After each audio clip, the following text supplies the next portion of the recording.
Hello, I'm Oliver Colling, and this is my 70s TV childhood.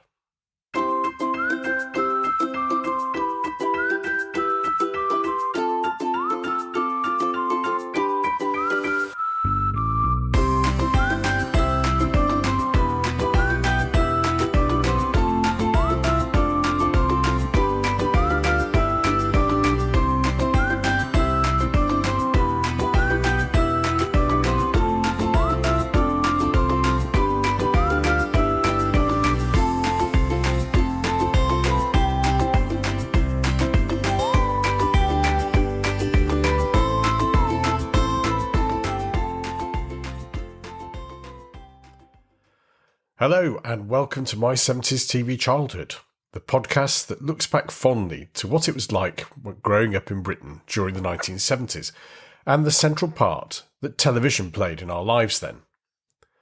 It was, as most children think about the time that they grew up, a simpler, more innocent time where, in spite of some of the awful things happening in our country, we took comfort as families by sitting on the three-piece suite and sharing the entertainment provided by that wooden box in the corner.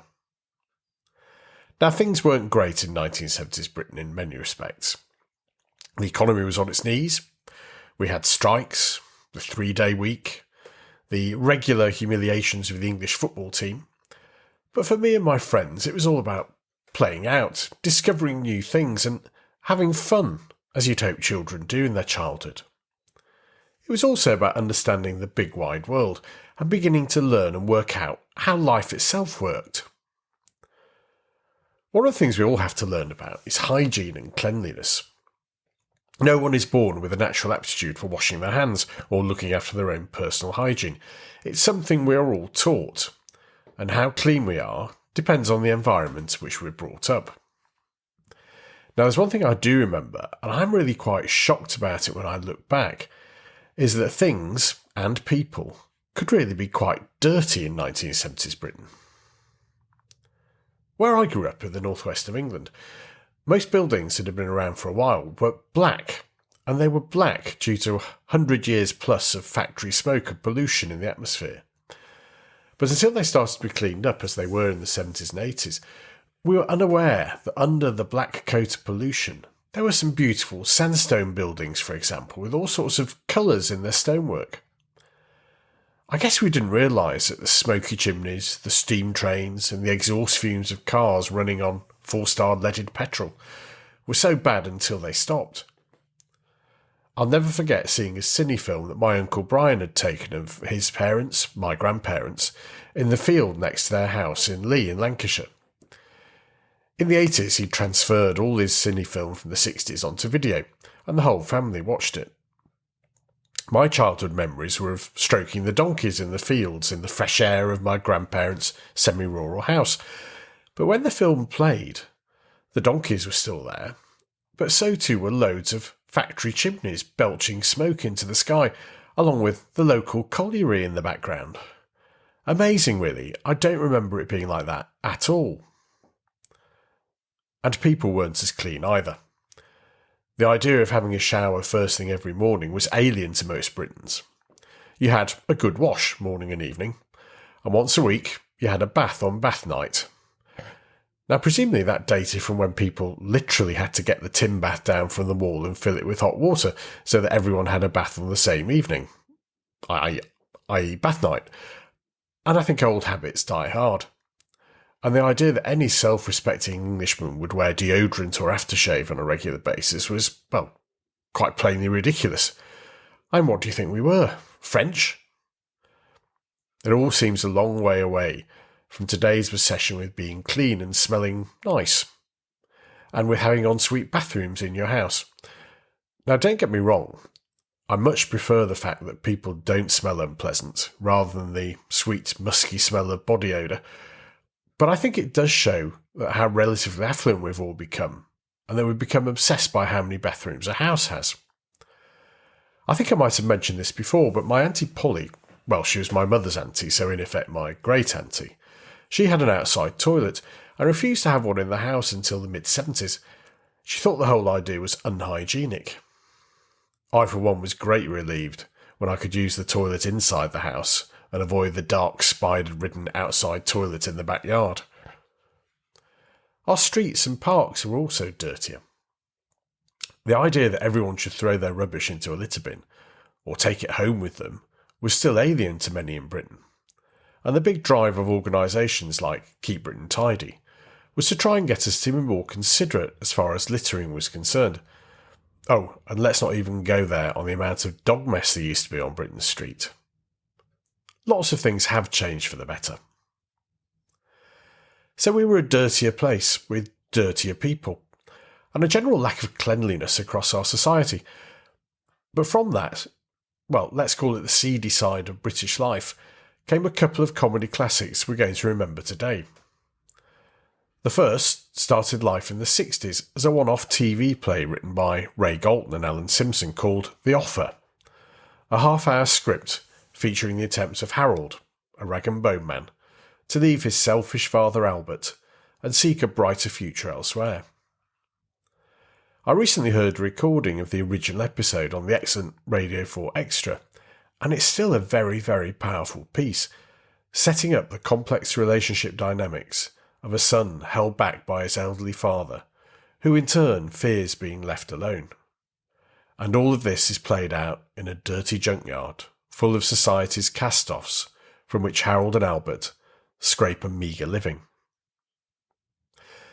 The one-off play was a huge success, and Galton and Simpson were put under pressure from the BBC to develop the idea further into a series. But the writers were reluctant to be tied down, having recently come to the end of almost a decade working with Tony Hancock on Hancock's Half Hour. But after a while, they relented, and in June 1962, Albert and Harold reappeared in what was to become one of the BBC's longest-running and most-loved sitcoms.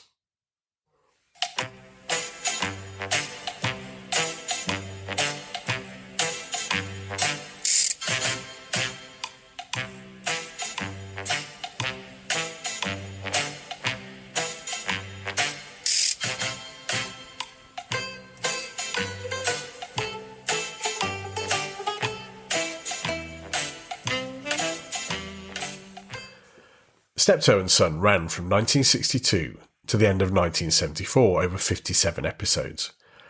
It was hugely successful and led to fame for both of its stars, Harry H. Corbett, the H being put in to avoid any confusion with the creator and operator of Sooty, and Wilfred Bramble, although the series became a bind for both of them as they became increasingly typecast by their small screen personas. Obviously, I only got to know the series in the 1970s, but I think that its success was down to a number of factors. Not least the chemistry between the two stars, who were incredibly plausible as father and son, even though Bramble was only 13 years older than Corbett, but obviously looked about 30 years older. Some observers have said that they grew to loathe each other as the years went by. Harry H. Corbett had been a Shakespearean actor, and part of Joan Littlewood's famous theatre workshop group, but found it impossible to gain any serious roles after the success of Steptoe. And Bramble was an alcoholic, and also a gay man at a time when this was against the law in the UK. Galton and Simpson maintained that the two got on well, and I do hope that was the case, because their on-screen relationship was so powerful. The other reasons why the show was so successful are more obvious. The quality of Galton and Simpson's writing, and the situation itself. The tensions between the two characters were never far from the surface, and the writers exploited these perfectly, producing some really dark comedic moments. As well as the opening episode, which I still think is one of the best, there are several others which stick in my mind. A common theme of the show was Harold wanting to demonstrate his intellectual capabilities and his ability to be a man of learning and culture, and there are several episodes where this ultimately ends in disaster. On one occasion, Harold tells his new bird, their words not mine, and Harold's new birds being a familiar theme, that he's an accomplished ballroom dancer, despite not knowing a step.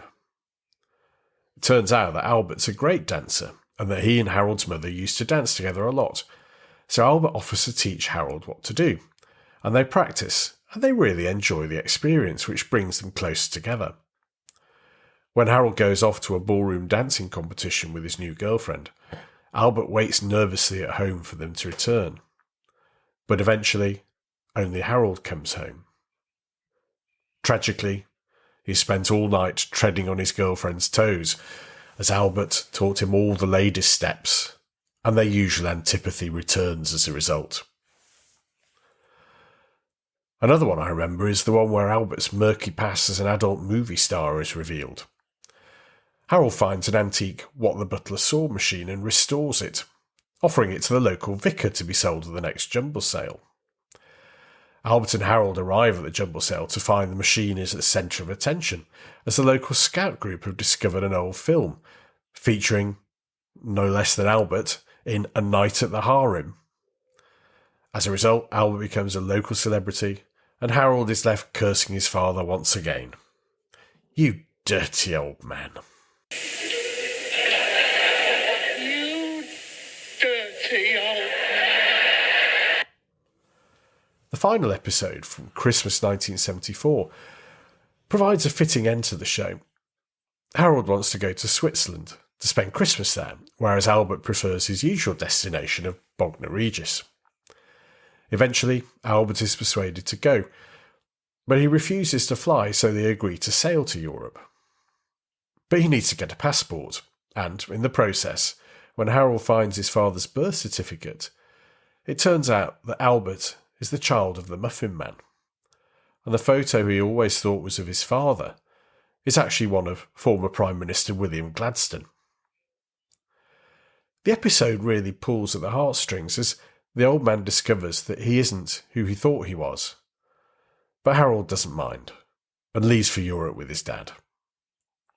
At passport control, however, ironically, it turns out that Harold's passport has expired, so Albert goes off to Switzerland, whereas Harold stays in Bognor. But in a twist, it turns out that had been Harold's plan all along, and he gets to spend Christmas with his girlfriend and without his old dad. Like many sitcoms of the time, Steptoe and Son was made into two film versions, Steptoe and Son, and the sequel, Steptoe and Son Ride Again, which, unusually for these sitcom movies, is actually hilarious. And the scripts of all the TV programmes were also re-recorded for radio. The series is also unusual in that all of the known episodes still exist, and haven't suffered the fate of many TV shows whose tapes were wiped in the 1970s. Like so many successful sitcoms, they are timeless and have stood the test of time. There may not be many rag and bone men anymore, but there'll always be fathers and sons who have complex relationships that ultimately hold them both back, and that is at the heart of Steptoe's success.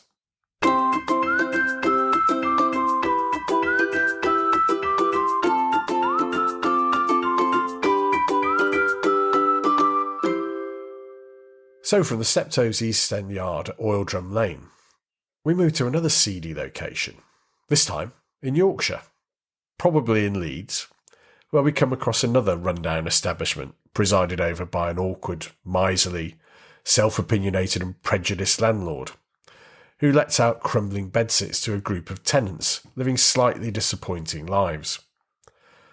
That doesn't sound very funny, does it?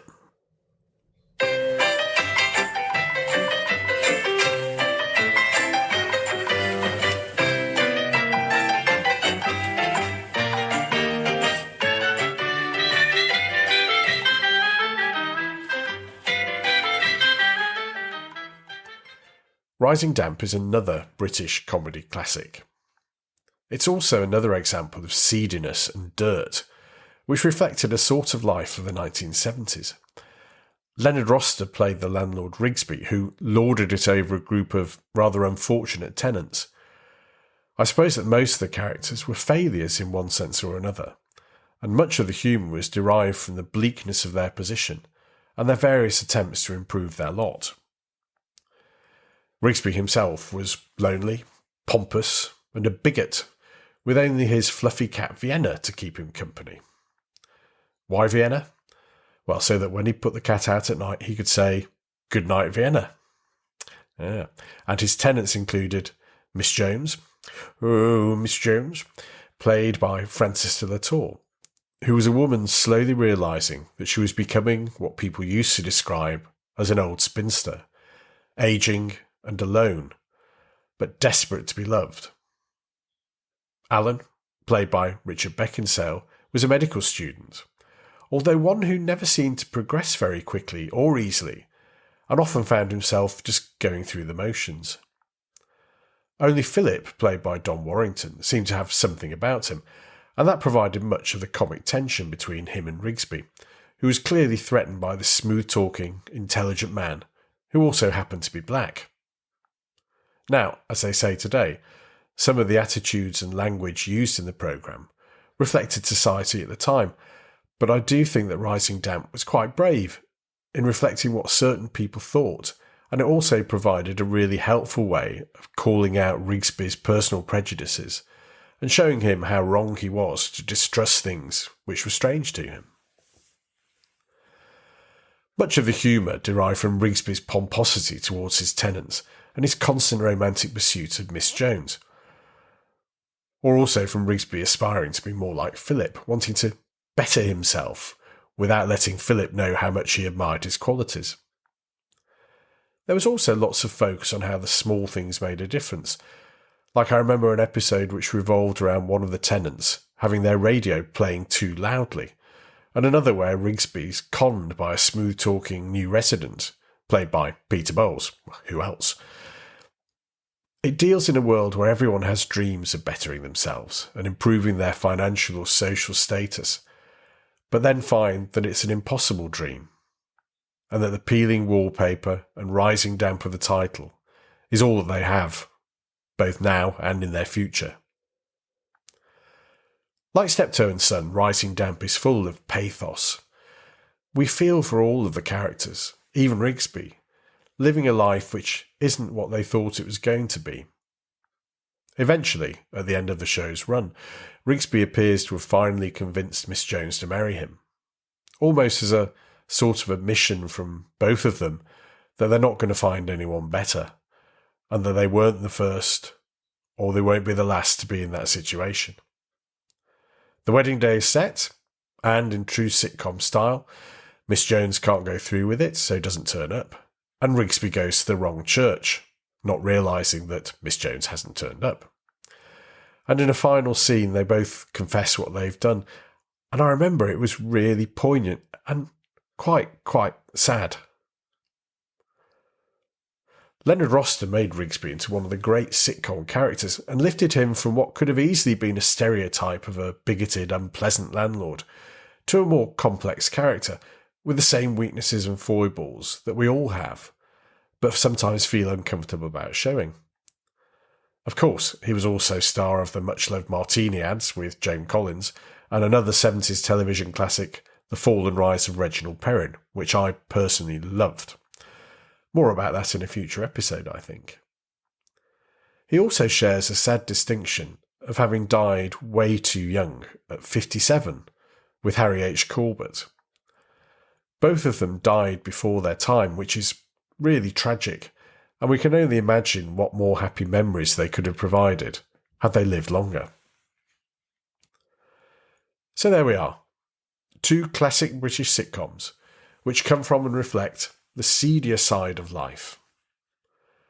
Whilst I wouldn't claim that either Steptoe and Son or Rising Damp was true to life, they do fit into that rather grim, play-for-today type idea that Britain in the 60s and 70s was a tough place, full of lonely people living dull, unimportant, but rather seedy lives. So I think there must be an element of truth in these portrayals. I'm really pleased, by the way, that generally we are all a bit cleaner and less seedy today, especially in reduced levels of litter, dog mess, and body odour that we have to put up with. If you've got any thoughts on seedy sitcoms, or indeed anything else we've featured in this podcast, you can get in touch by visiting our blog at www.my70stvchildhood.com. You can leave comments on our Facebook or Twitter pages at My70sTVChildhood and at 70sTVChildhood respectively. Comment on our YouTube page, or you can just email me, Oliver at my70stvchildhood.com. Well, that's all we've got time for this episode. So take care. Thank you for listening. And I hope you'll join us again soon for more from my 70s TV childhood.